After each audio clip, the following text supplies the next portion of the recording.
السلام علیکم ورحمۃ اللہ وبرکاتہ۔ امید کرتا ہوں کہ آپ سب خیریت سے ہوں گے۔ ناظرین کرام، آج کی ویڈیو کا ٹاپک کپڑوں اور جسم کی پاکی اور ناپاکی کے متعلق ہے۔ اکثر دوستوں کو اس کا علم نہیں ہوتا اور وہ اس کی وجہ سے شک و شبہ کا شکار رہتے ہیں۔ مسئلہ یہ ہے ناظرین کہ اگر کسی آدمی نے ناپاک جسم کے اوپر، ناپاک بدن کے اوپر پاک لباس پہن لیا تو آیا وہ لباس اس کا ناپاک ہوگا یا نہیں؟ یعنی اگر کسی آدمی کے اوپر غسل فرض ہو گیا تھا، اب اس صورت میں اس نے کوئی پاک لباس پہن لیا، ناظرین اگر ظاہری اعتبار سے جسم کے اوپر کوئی نجاست لگی ہوئی نظر نہ آئے یا جسم کے اوپر نجاست لگی ہوئی ہو لیکن وہ نجاست خشک ہو چکی ہو، اب اس صورت میں اگر کسی آدمی نے پاک لباس پہن لیا تو وہ پاک اور وہ لباس اور وہ کپڑے ناپاک نہیں ہوں گے بلکہ وہ پاک ہی رہیں گے، بشرطے کہ شرمگاہ سے کوئی نجاست وغیرہ نکل کر ان کپڑوں کو نہ لگے تو وہ کپڑے پاک رہیں گے۔ اب آدمی اگر غسل کر کے دوبارہ وہی کپڑے پہن کر نماز پڑھنا چاہے تو وہ نماز پڑھ سکتا ہے، لیکن اگر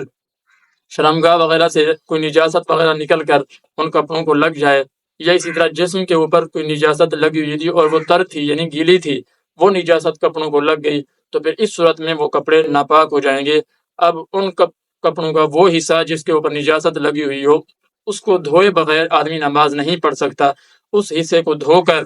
کپڑے کے اسی حصے کو دھو کر جس کے اوپر نجاست لگی ہے، پورے کپڑے کا دھونا واجب نہیں ہے، اسی حصے کو دھو کر پھر اگر وہ نماز پڑھنا چاہے تو نماز پڑھ سکتا ہے، ورنہ نماز نہیں پڑھ سکتا۔ اور دوسری صورت اس مسئلے کی یہ ہے کہ اگر کسی آدمی نے غسل کر لیا اور غسل کرنے کے بعد اب اس کے پاس جو لباس ہے وہ لباس ناپاک ہے، وہ لباس پہننے سے آیا اس کا دوبارہ وجود اس کا ناپاک ہوگا، اس کا جسم دوبارہ ناپاک ہوگا یا نہیں؟ تو ناظرین کرام، اگر کسی آدمی نے غسل کرنے کے بعد وہ لباس پہن لیا جو کہ ناپاک تھا، جس کے اندر کوئی نجاست وغیرہ لگی ہوئی تھی، تو وہ لباس پہننے سے اس کا جسم اور اس کا وجود ناپاک نہیں ہوگا۔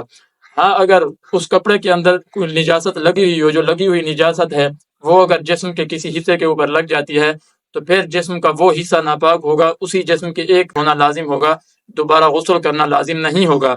کپڑے کے اندر کوئی خشک نجاست لگی ہوئی تھی، اب وہ کپڑا جیسے ہی جسم کے ساتھ لگا، کیونکہ جسم انسان کا گیلا تھا تو وہ کپڑے والی نجاست اس جسم کے حصے کو لگ گئی ہے۔ اسی طرح کپڑے کے اندر جو نجاست لگی ہوئی تھی وہ پہلے سے گیلی تھی اور وہ جسم کے ساتھ ٹچ ہوئی اور وہ نجاست جسم کو لگ گئی، تو اس صورت میں آدمی کا وہی حصہ جس کے اوپر نجاست لگ رہی ہے وہ ناپاک ہوگا اور اس کو دھونا لازم ہوگا، پورا غسل کرنا دوبارہ لازم نہیں ہوگا۔ تو ناظرین، یہ آج کی ویڈیو کے مسائل تھے۔ امید کرتا ہوں کہ ویڈیو آپ کو اچھی لگی ہوگی اور مسائل آپ کو سمجھ آ گئے ہوں گے۔ اگر اس ویڈیو کے متعلق یا کسی اور مسئلے کے متعلق آپ نے کچھ پوچھنا ہو تو سکرین پر دیے گئے واٹس ایپ نمبر پر آپ مجھ سے رابطہ کر سکتے ہیں، انشاءاللہ آپ کو مسئلہ بتا دیا جائے گا۔ ملتے ہیں نیکسٹ ویڈیو میں، اپنا بہت سارا خیال رکھیے گا۔ اللہ حافظ و ناصر۔